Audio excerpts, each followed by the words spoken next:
Welcome all you plus 2 comedy modifiers back to the stream. Welcome back to Armikrog. Last time I promised that I'd fix the lights, and I think I did. Like, this is pretty good. This is, in fact, pretty decent. And number 2, I also said that we'd read the story of Armikrog, which is a bit that they do in the Neverhood as well, where there's a wall that has a really long story on it. This is nowhere near as long as the story in the Neverhood. So I think we're going to take some time, and this is going to be your own little personal plus 2 comedy audiobook as we read Armikrog. No, continue.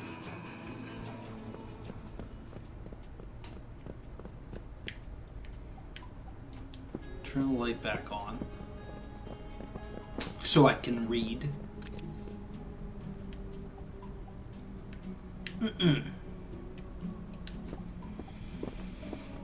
Let us read.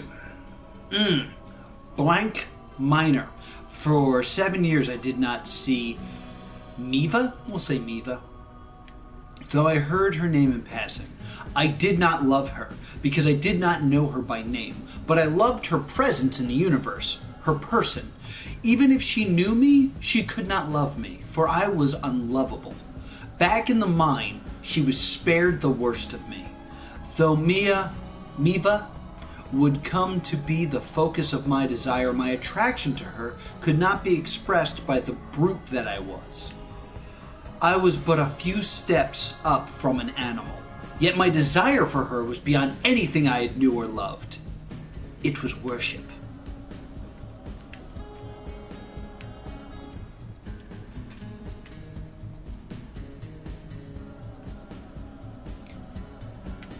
Can I scroll?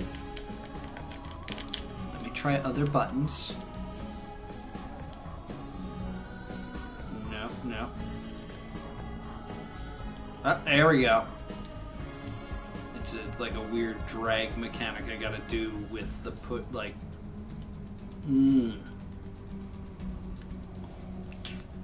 I was raised in a blank mine. Blanks are slices of rock which are held to the forehead so a thought can self-scribe onto the surface. When the blank has been scribed, it's called a thought rock. Some are more valuable than others. Thoughts usually come with greater meaning when they are scribed on a blank. The laws of our civilization are inscribed upon a series of blanks. The best thought rocks are displayed in museums and studied. Whole libraries full of thought rocks are preserved and handed down for future generations to enjoy. In threat of war, thought rocks are moved underground and protected by armies.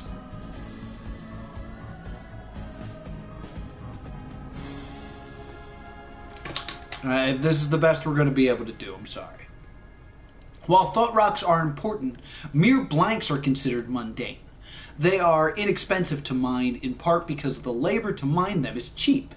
It is a task of lower class to dig them out of the ground. Because I have no honorable blood in my line, I was given no education and no other option for work. I was destined to be a blank miner. I am Tzerk. No, worse. Gotta find that sweet spot. Best we can do. I don't know what happened. Like, it was working great, and now everything is ruined. It's because I moved the camera, maybe? I feel like it just got darker in my room in general, so... Ugh.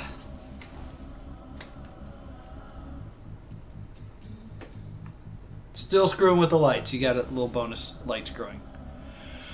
The foreman of the blank mine was a broad-shouldered, ambitious, young, loud man named Jackson Rexon. I love that name. It was he who told us where to dig and for how long. His favorite miners were given top-level duties. I was not his favorite, but my productivity was of importance to him. Top-level duty meant that we were digging for the highest level of the mine and usually got to see the light. To be continued. At least 4 times a day. When the halls of blanks were taken to the surface and we got to sleep above ground in tents, while crews from other levels had to sleep in the mines. I had worked my way up from the lowest levels of duty and finally gained a place among the top level. Jackson Rexon liked having me there because the yield increased when I joined, and he could trust me when he wasn't watching. This is when I first saw Miva. Jackson Rexon was far braver than I, and his blood superior to mine.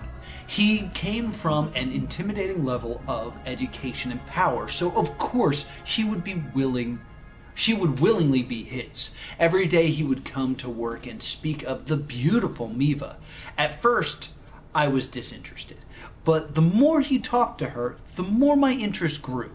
I still had not seen her yet. Then one day, when I was near his office alone and unwatched, I decided I would sneak a look at the thought rock with her image that Jackson said was upon his desk. I remember the day well, for it was the pivot on which the rest of my life turned. It was the moment I discovered love.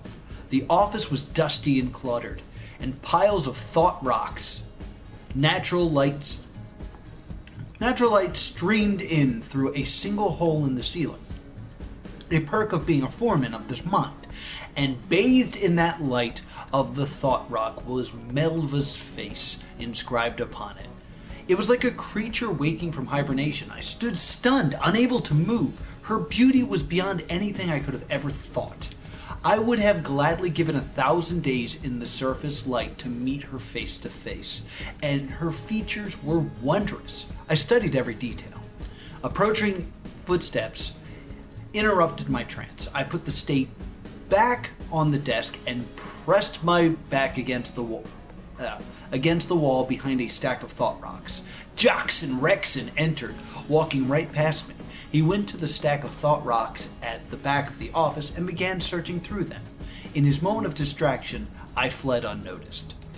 Borox, my tent mate, always slept with his eyes open, so it seemed like he was staring at me. This disturbed me, but that night I didn't even notice. Was he like playing with himself? They say that working in the blank mines put blank particles into your body. Some say blank particles soak into your skin via pores. That would explain a lot, because Melva's face was inscribed into my mind as if my brain was a blank, and the image of her had not faded since. The next morning I went back to the mines on top-level duty, but I could not concentrate on carving blanks from the rock walls. My heart was still on that image of Miva. In a moment of passion, I threw down my tool and leaned against the wall of the mine. I told myself to stop thinking of her. After all, I didn't know her, and she would never know a thing like me. At that moment, the image of Miva etched itself into the mine wall before me. I looked to either side, terrified that a fellow miner had seen it, but the crews were working a little further down the shaft, and no one was looking my way. Quickly, I think that's a cue, I cut the image of Miva from the rock and tucked it into my pocket. But I was not to be so lucky. Another image of Miva inscribed itself on the blank cave wall. But this time, it was 8 heads tall. I think that's an animation thing, how many heads tall someone is. There was no way I could hide it. To my horror, image of Miva scrawled all over the walls and ceiling of the cave. The members of the crew cried out in shock when the images of Miva appeared in front of them. I was terrified that Jackson Rexon would do to me. But the sheer number of images saved me. It was impossible to tell who was responsible because they were everywhere, even in front of Jackson Rexon. I imagined my head and feigned my ignorance. I regained my head and feigned my ignorance. "What's going on?" I asked. Jackson Rexon threw his stool in rage. I assume it was something you sit on, not a stool. Not only was one of us obviously thinking of his gal, but of the day's yield of blank rocks was ruined. "Who did this?" he screamed. All eyes went down. No one spoke. He repeated the question. Again, there was no response. I feared him too much to tell the truth. In a fit of jealous rage, Jackson Rexon switched the entire top crew with the lowest crew in the mine, the ditchmongers. Ditchmongers saw the light of day once a month at best. They slept in the mines in sleeping bags because the 8-mile walk to the surface would take too much of the workday. We had nothing but old, dirty sleeping bags to warm us in the dank caves. We continue. It was the first night of the deep caves while I laid in my sleeping bag that I discovered the thought rock of Miva I had tucked in my pocket. I had forgotten it, but now it warmed me in a way that the light of day could not. And now, more than ever, I wanted to see her face to face. Ditchmongers. We worked by the lamplight in the lowest of the blank mines. Our eyes strained to adjust to the pitch black. My crew numbers just over 20, but I was closest to Borok's. Not that we had anything in common. He was of noble blood, caught beating a servant and sent to prison for the year. Upon release, his father arranged for him to work with the top-level crew to develop his character before going back to the surface society. The only thing that gave Borok's was new vitamins. No, victims. That word is victims. The only thing it gave Borok's was new victims. Borok's had a nose for finding weakness in others and exploited it to his advantage. When a new member was added to the team, Borok's would bully them, first verbally, then physically, until they fought back.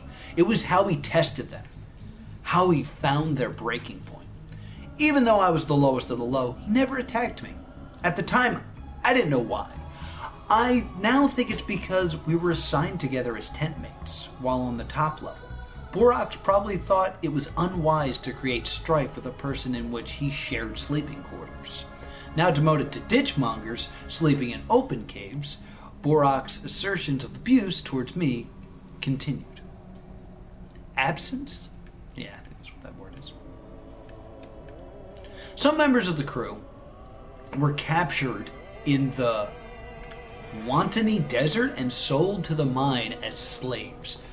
Two of them, Jeg and Joe, were wrinkled twin brothers who talked to the walls as they mined the rock. They would apologize to the mountain for the injury they were about to administer. It was all about in their Wantanese language, and they would translate their favorite sayings to us. The brothers took turns pounding the same chunk of rock while chanting in unison. Armikrog, Armikrog, Armikrog. We're gonna get answers, gang! Answers are coming! Get excited. I really want my green screen to work better. Why?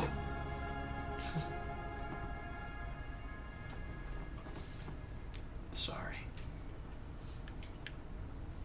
There was another blank miner I feared, though. Not in the way I feel the others feared Borok's. This miner had a thin frame and a nervous smile. His face was caked with black earth.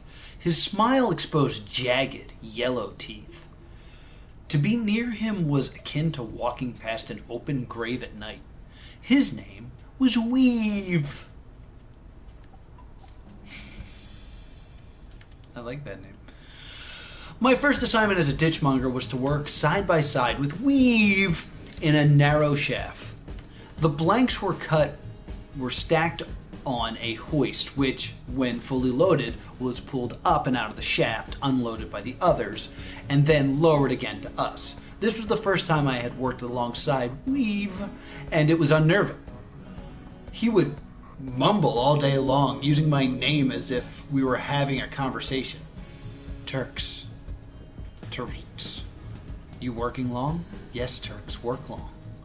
But when I tried to reply, he would argue that he hadn't said anything. I grew to despise Weave and began to calculate how I could get Borok's to ill-treat him. I was still, you will remember, not much higher than an animal, though my heart was filled with Miva. My soul was dark. Borok's refused to beat Weava. I'm sure he ascertained because...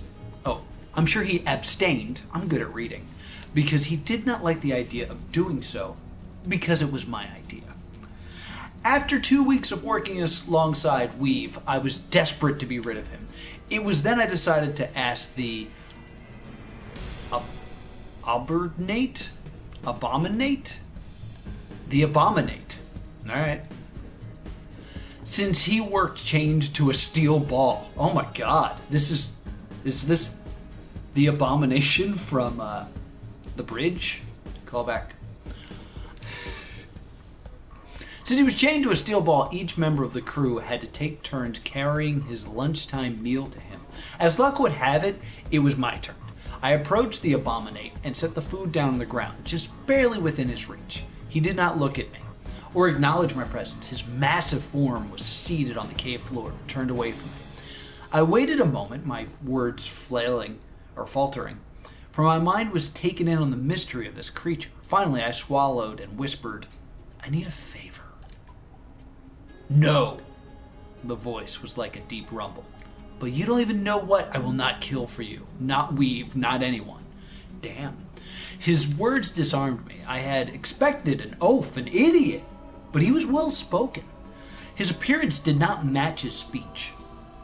"You have worked for weeks next to that sewer urchin. Anyone forced to do so would desire him dead."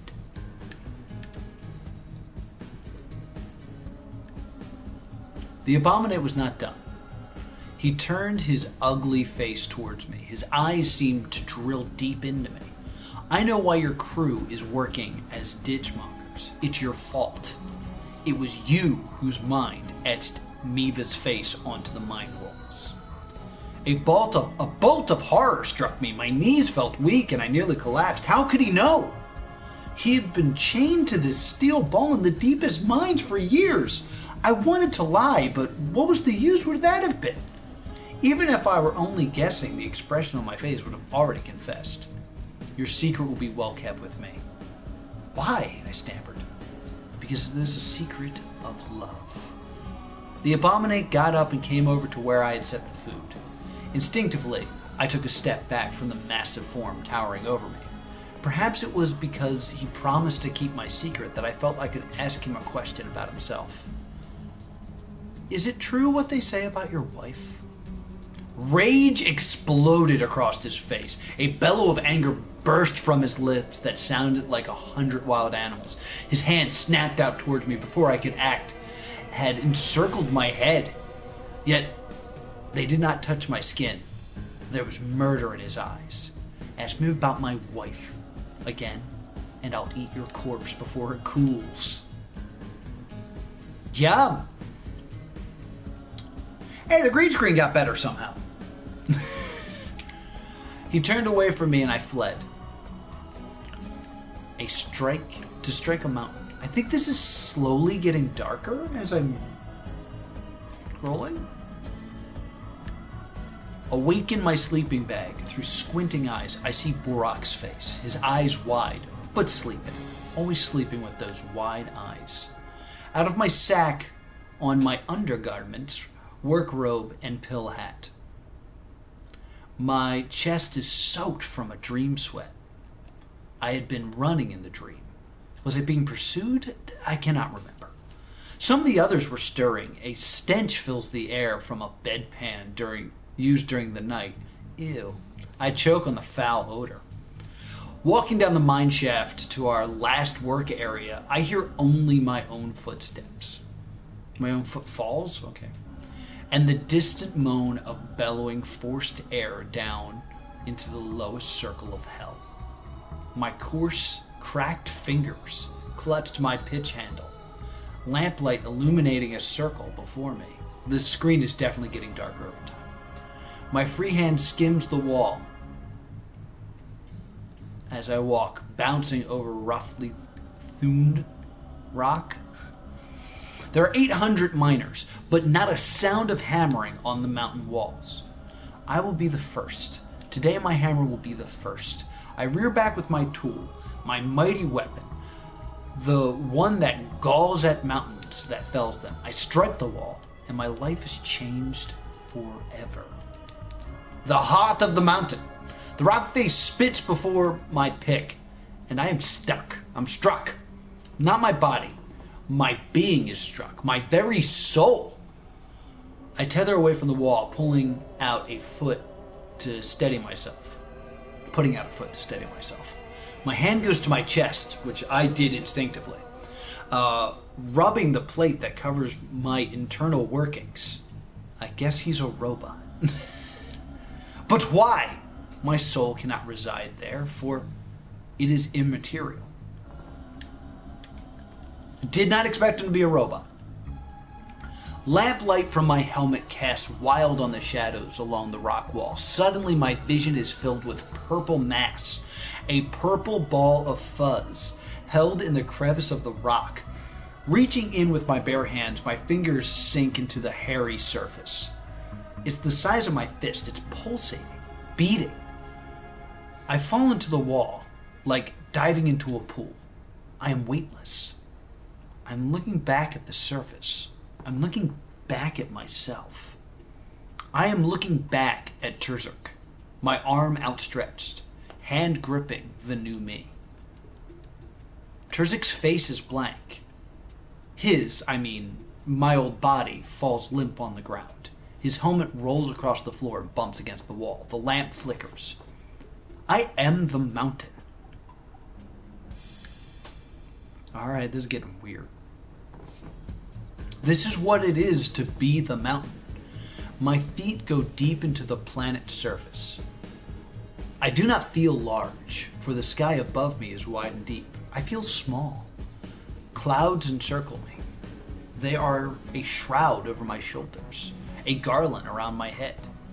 Rivers of water bubble from inside me and pour down my face, my back, my pussy, and my arms, until they fall from my fingertips into the valley lake. Though made of many kinds of rocks, I am not dead. My form is teeming with life. I am a home for bugs, animals, molds, and fish in the water of my belly.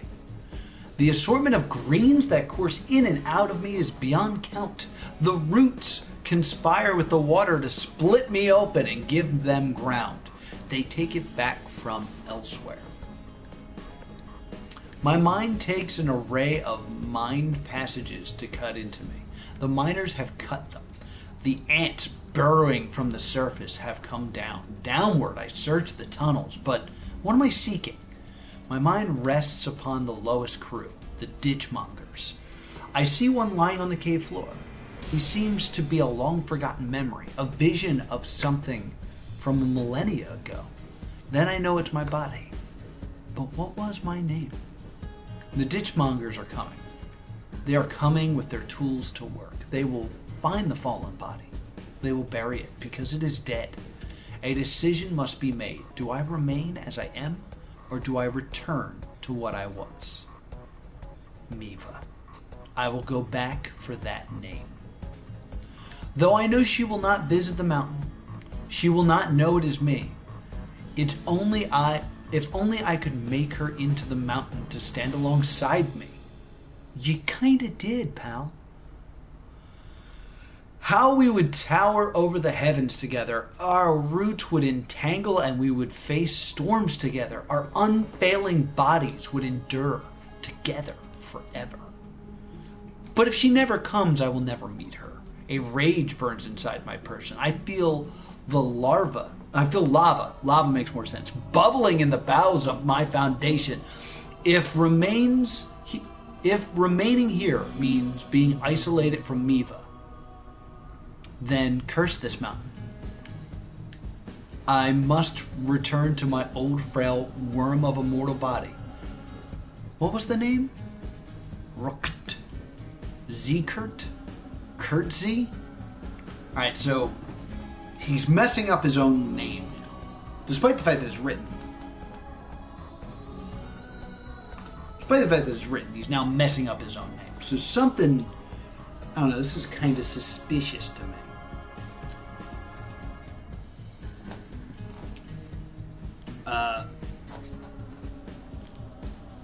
Ditchmonger's voice booms out. Anyone see Terzuk?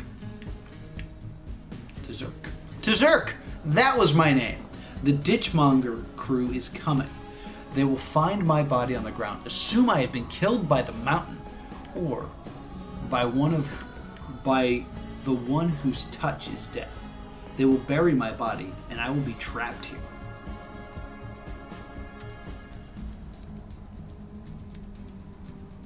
Is that just this panel?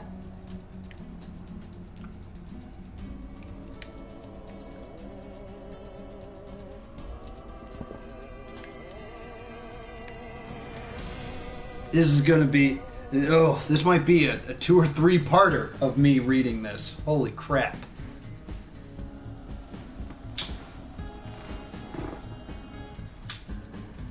Just want a good green screen. I'm lighting behind me. Like, this should work. This should work.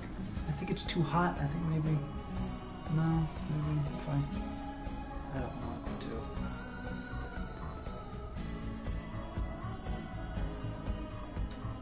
Now I'm starting to disappear. Okay. All right, let's continue the reading. How do I return? It must be the same path by which I came so long ago. The purple ball of fuzz. It rests in the crevice. Terzuk must touch it again. He doesn't even see it as himself. For me to return. But he lies prostrate. Dead. He cannot come to me. I must go to him. My thoughts go to the weakness of the rock and surrounding the purple fuzzball.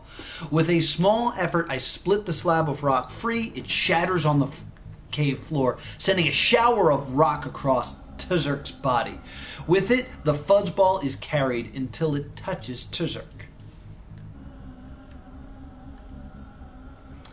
I am swimming up the depths of the pool. My head breaches the surface. I sit up in my old body, just as the rest of the ditchmonger crew arrives. Borax turns to me. Terzuk, the whole wall broke across you. Are you hurt? I cover the fuzzball with my fingers, but my mind can't form a response, so I nod. The crew begins their work. I hide the fuzzball in my helmet and put it back on. I look up. The abominant is watching me. A visit from corporate! It was the day after I found the purple fuzzball. The ditchmonger crew was now working in the same area where I had found it. A familiar horn echoed through the halls. It was the one to announce Jackson Rexon. Looking up, I saw him coming down the shaft with 2 workers in white bodysuits. They were carrying a device between them that had long handles that produced out the side. Soot settled on the pure white suits. Everywhere they bumped into the mine, walls left them dark skid marks. I had never known Jackson Rexon to come to the bottom level of the mine. When we were top level, he had always sent someone else down to when inspections were needed. But he never came himself. Step away from the walls, he screamed. We complied. The 2 workers stepped forward, adjusting the grip on their device. One of them flipped the switch and it began to hum. A screen came to light. Its glow turning the white of their suits red. Got it. They maneuvered the device along the along the cave wall, guided by something on the screen. They stopped in front of the spot in the wall where I had dug out the purple fuzzball. The device was giving off a different tone now. They switched it off. One of them pulled out a rubber glove and stuck their fingers into the crack. A chill went down my spine. Now I knew what they were looking for. A moment later, the inspector withdrew his hand, shaking his head. Jackson Rexon looked agitated. His face was red and wet with sweat. My instincts told me the inspection wasn't his idea. It had come from further up the food chain, but I knew I had to remain calm. They must be searched, said the inspector. Jackson Rexon smiled wickedly. Of course, he replied. Then to us he said, you will each submit a thorough search of your body. Remove your clothes. We all scowled and grumbled at this, but we had to obey him. We each began to take off our clothes. So each began to take off his clothes. Got it. I was in trouble now. The purple fuzzball was inside my helmet. I started pulling off my shoes, my mind racing for a solution. I was close to the end of the line, near Abominant. I had to take a chance that would help me. I have what you're looking what they're looking for, I whispered to him. You have the heart of the mountain? I nodded. Help me hide it. I cannot touch it. A beating heart will stop my hands. The inspectors were already working their way down the line of shivering forms. Weave was searched by 2 inspectors. He was squirming uncomfortably. I took the opportunity to drop the purple fuzzball out of my hat and onto the floor. I covered it with my right foot. Borax's eyes were full of rage. We don't have anything but our tools, Rexon. Why not search our camp? Jackson Rexon gathered his composure and spoke through clenched teeth. The entire camp has already been searched, Borax. Do you think I would come down here to smell your stink if I didn't have to? The men in white carefully checked their rubber gloves for holes before inspecting every crevice of the abominate. He laughed at them. If you go any deeper, you're going to find something you may not wish you had. He means poop. The ditchmonger crew laughed. The inspector checked the abominate's pile of clothes, reaching into the toe of each boot before tossing them aside. Now it was my turn. I began searching my clothes. You're looking for the purple fuzzball, are you not? They leaned towards me. Where is it? I nodded my head towards Jackson Rexon. I saw him dig it out of the very spot where your machine stood. His machine guided you. They nodded. We'll inspect him too. Wait, who did you... I saw him dig it out of the very spot where your machine guided you. He doesn't say who him is. They nodded. We will inspect him too. One of them went back to searching my clothes, the other to search me. If he has it with him, he will surely hide it before you are finished with us, I said, hoping they would leave me. My heart sank when only the inspector searching my clothes stopped to go search Jackson Rexon. Oh, and the other continued. Please lift your feet, he said. Suddenly, his eyes closed, and he fell to the floor, dead. The abominate stood over him. I expected to hear the terrified scream of the ditchmongers and Roxon Jackson screaming for the abominate's blood, but all were silent. I had been so intent on hiding the fuzzball that I had not seen what the abominate had done. Looking around now, I saw everyone was dead, even Jackson and the other inspector. Are you gonna kill me? I trembled. The abominate shook his head.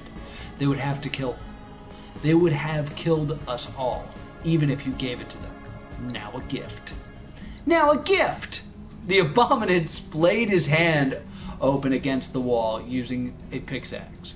He cut off his little finger and wrapped it in a sock and gave it to me. Gross. This is your weapon in case we get separated. The escape. The ditchmonger camp had been ransacked. Sleeping bags were torn into pieces, their stuffing strewn all about the campsite. Our personal packs had been dumped out into a heap on the floor. The abominate had been right. They did not intend to leave us alive.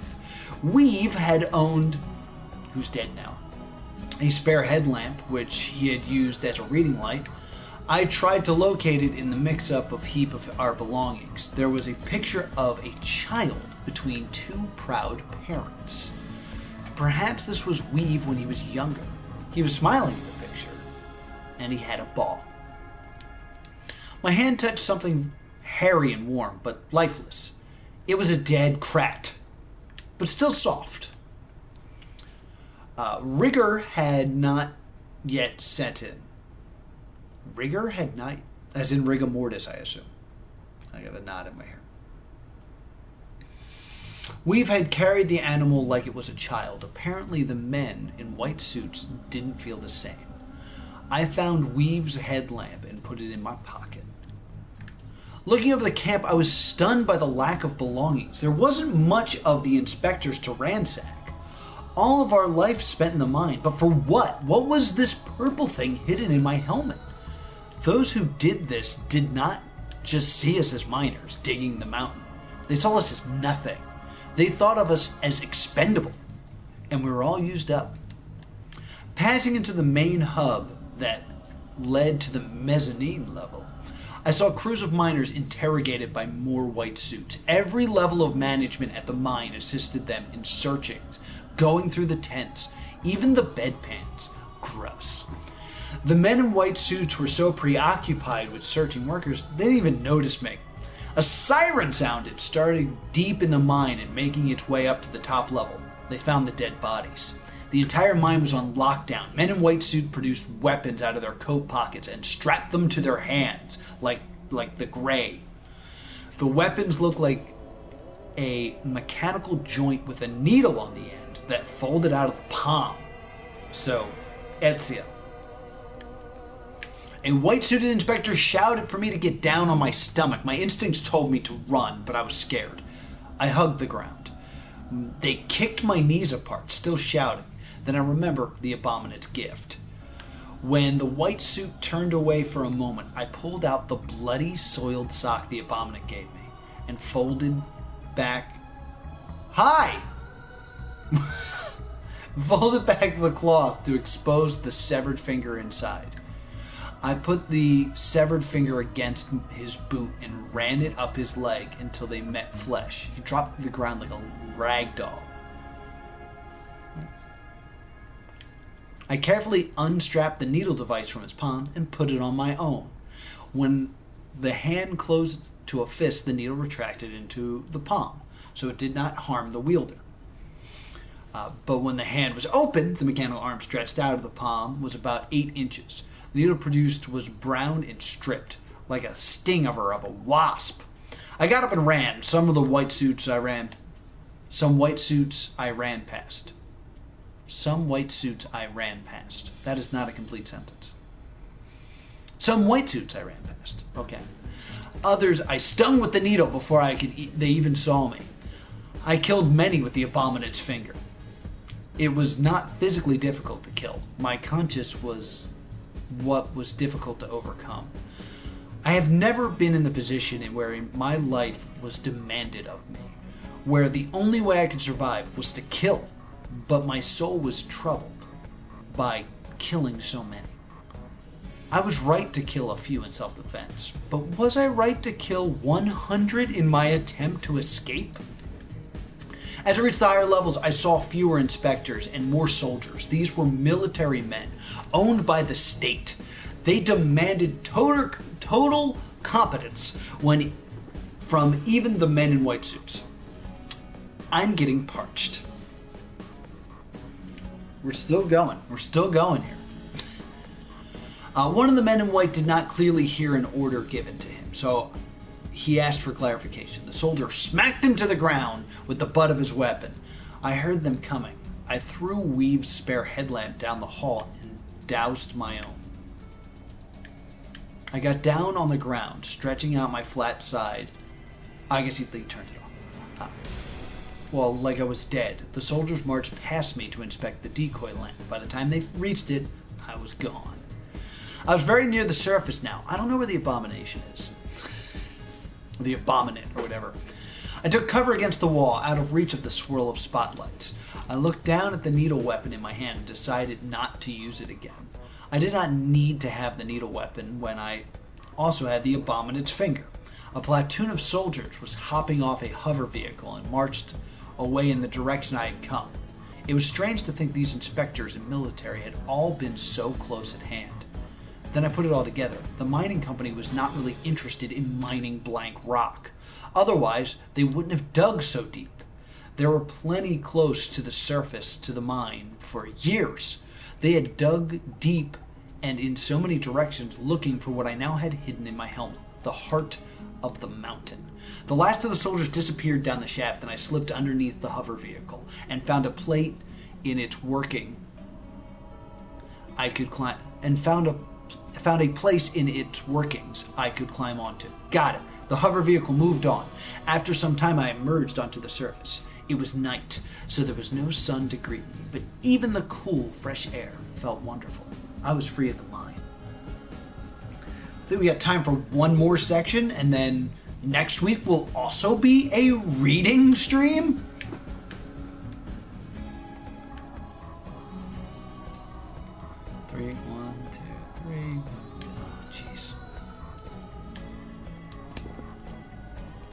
Tools, weapons, food, plants, medicine, magic, and pets. I found myself on a military base. The surface design was stark and open, leaving me a few places to hide. The sun was just starting to rise, and with the forest over a mile away in any direction, I had no choice but to find a quiet building in which to hide and perhaps get some sleep.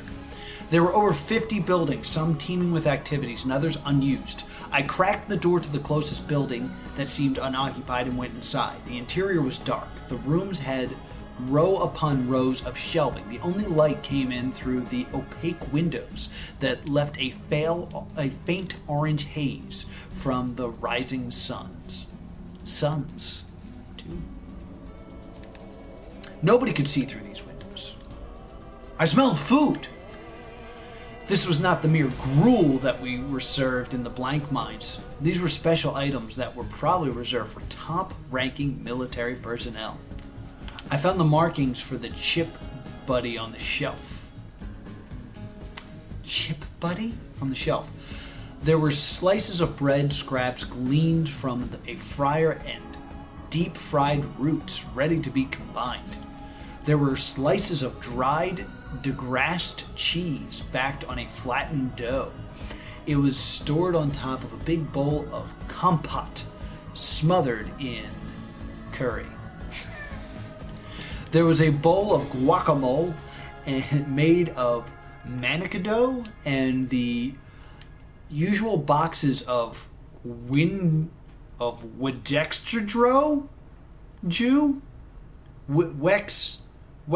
de Joe. Someone's dried pet Benjamin Brando. And someone's dried pet Benjamin Bango. All right.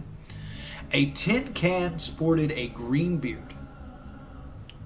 Everything? A tin can sported a green beard. Okay. I put this can in my pocket. When I steeped properly, dried Spikel's beard mold makes an excellent tea. Okay. There was a slight glow cast across the shelf by Franzomatic elixir of self-illumination. I did not want to glow in the dark, so I left that one on the shelf. I also chose to leave the guano untouched.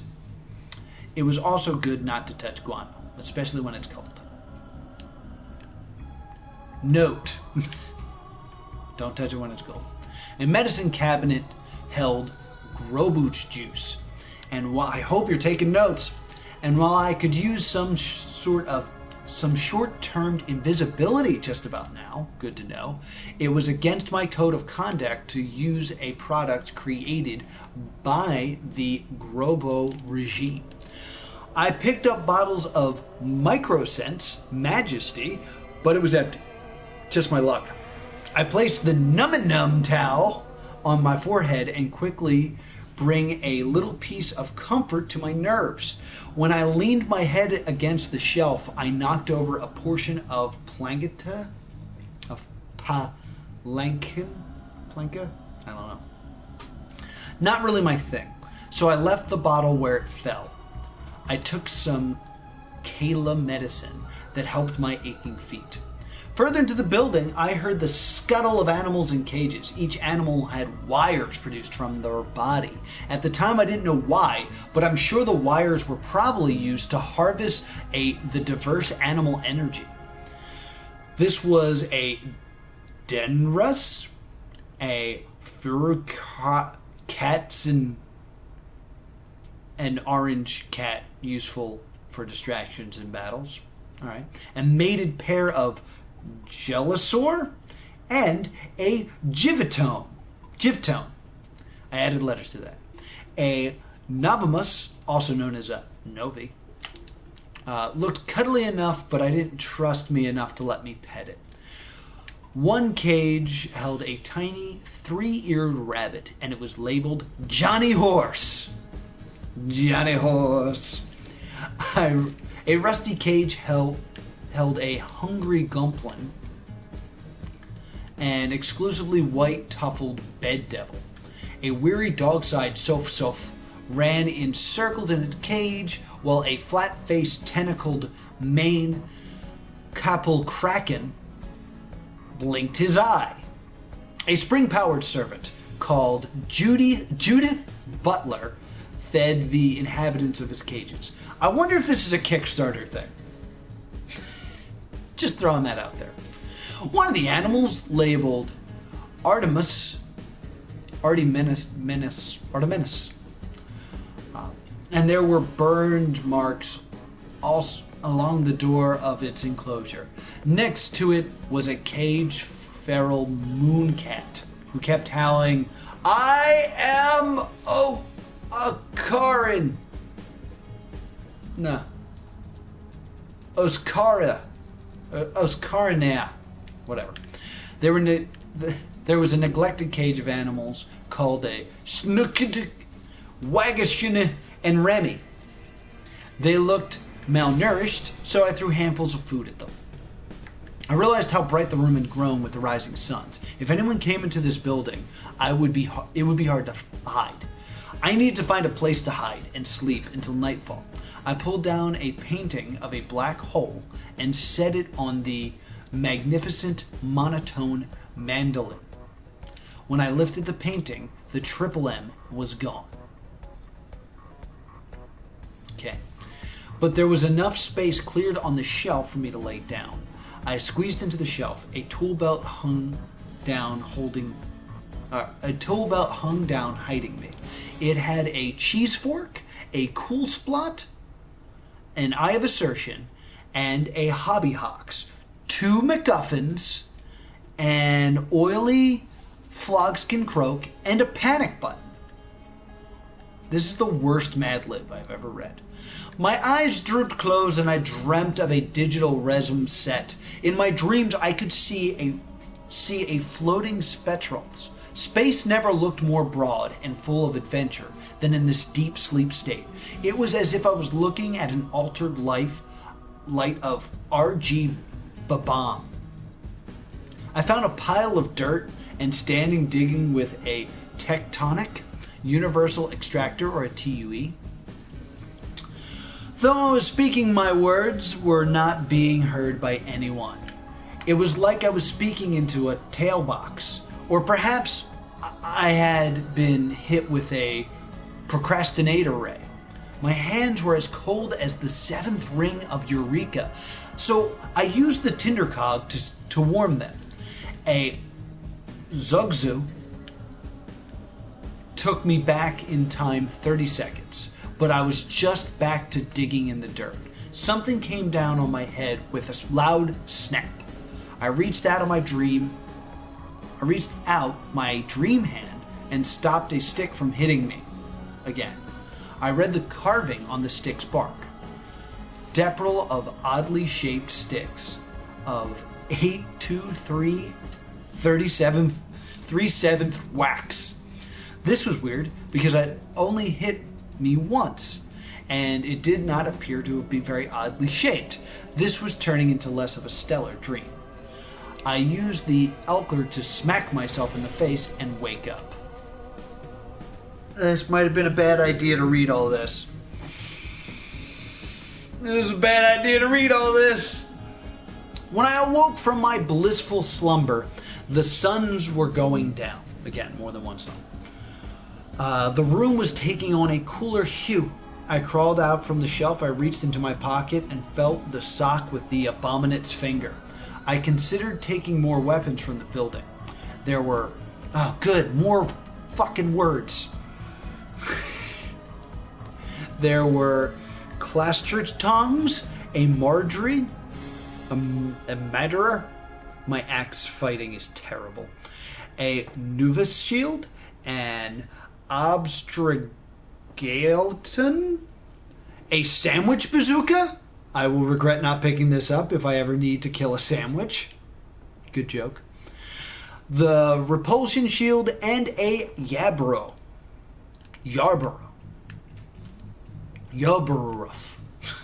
None of these weapons could do what the abominate's severed finger could do in an instant. Under the cover of darkness, I left the warehouse, running from the building to building towards the woods. Soldiers came by hovercraft, then left again. The air was abuzz with frustration and panic. What were they looking for was missing. I knew this because they were looking for what was in my helmet. Alone on the outside. How are we doing on time? Alright, we're doing okay. As the outskirts of the base, there were guards at 100-foot intervals. Some had needle weapons strapped to their hands, others had rifles. There was no way I could make it around without a confrontation. I gripped the sock housing the abominate's finger and walked casually up to the closest guard. When he saw me, he leveled his rifle at me. "Do not come any closer," he grunted. "I have orders from Joxon Rexon," I said, holding up my hands. The other guards turned to see what the commotion was about. The guard didn't believe me, but it was as good of an excuse as I could think of on short notice. I could see the woods just beyond. I would be a perfect place for me to hide. If I could make it to the woods, I would be free. I yelled at him, "You must listen to me right now. A bluff only works if you're completely committed to it." The guard shined a bright light on my face. "You're a minor? I need to see some identification." I threw the finger sock at him and he caught it. "What's this?" "My identification," I replied. He opened the sock and stuck his hand inside. I was already running towards him when he went limp on the ground. I guess the abomination's deal is he kills you with a touch. The surrounding guards were confused at the moment, so I scooped up the finger sock and ran for the trees. The rest of the guards snapped into action. Bullets and darts shot past me. But their hesitation was enough for me to reach the tree line before any of them could take any good aim. I reached the first tree and slid into the perfect darkness of its shadow. "Fan out, after it!" I pressed deeper into the woods, switching my headlamp on to light my way, then off to hide. Behind me, I could hear soldiers coming. I ran into the clearing and nearly over the edge of a deep ravine. At its edge, I skidded to a stop. Behind me, there was already the sound of soldiers approaching. I pulled the purple fuzzball, still beating from my helmet, and tucked it into my pocket. Then I threw the headlamp off the cliff and into the ravine. It was far enough down that the light was just visible, but the helmet itself could not be seen. I ran to the left, along the ravine's edge, over waist-high shrubs and a few boulders. Most of the people were right-handed. Odd sentence to throw in there. We wrote from left to right, so I hoped soldiers would think I went to the right. Okay. Without the headlamp, I could easily have fallen into another ravine, but I was counting on luck this time. I only had a few seconds before the guards would come into the clearing, and I would have to move in silence. 2 guards broke into the clearing, and I dropped to the ground. I froze on all fours, watching them stop at the ravine's edge and look over the side as the helmet lamp down below.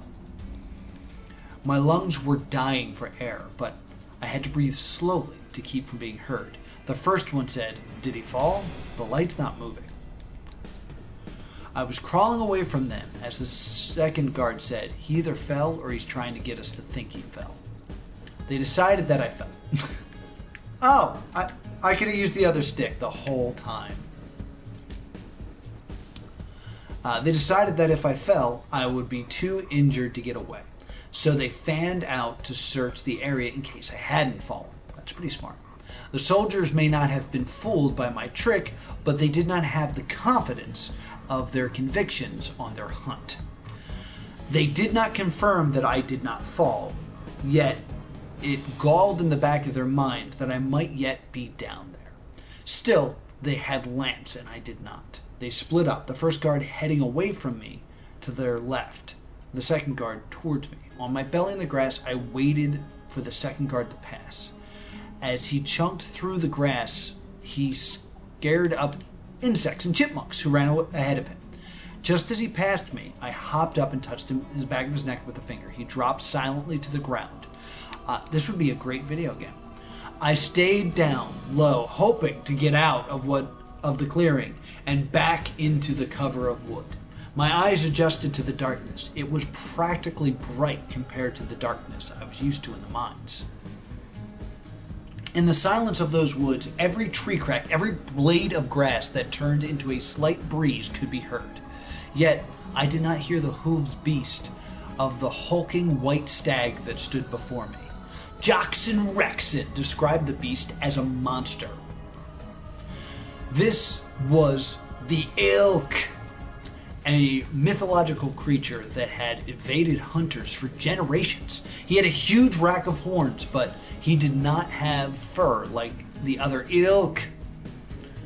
He had shiny scaled skin. Scaled?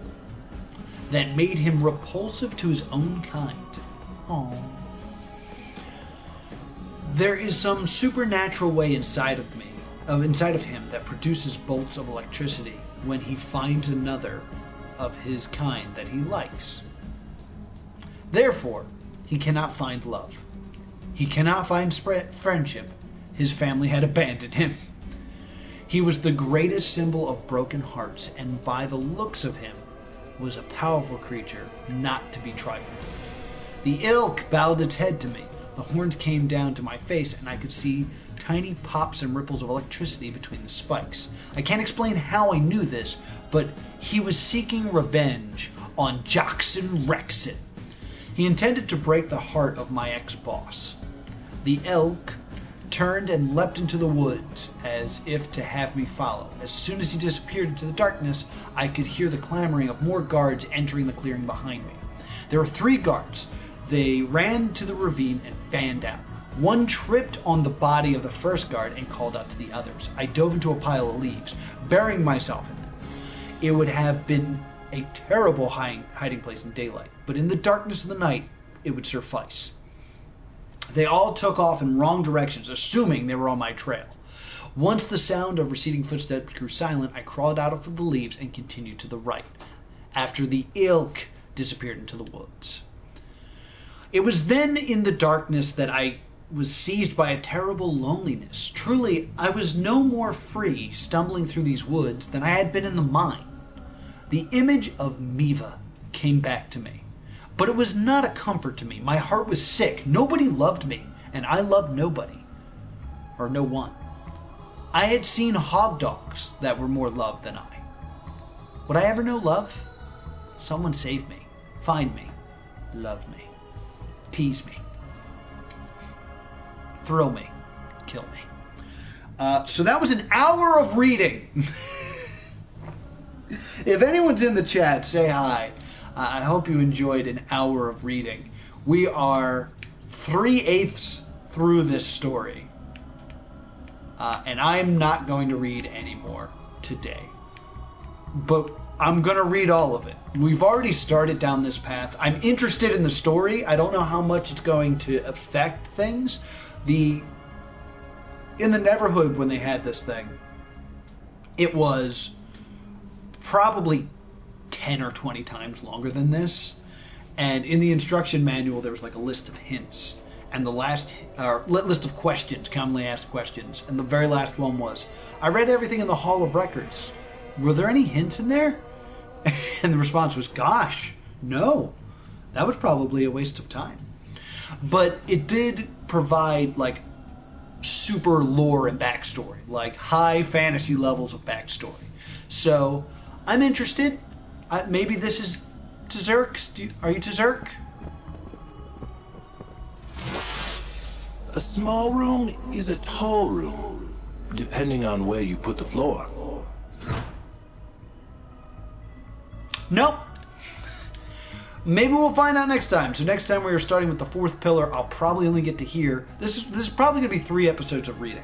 This is going to hurt my Twitch algorithm. This is going to hurt YouTube. This is going to do so much crap. So please, follow here on Twitch for more reading and other games. The Not Prawn Riddle is coming back very soon.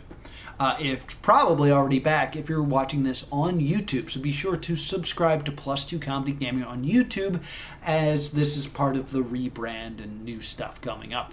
It's a very exciting time. Thank you so much for watching all of this with me. I'm going to get a cough drop, and I'll see you next time. Boop.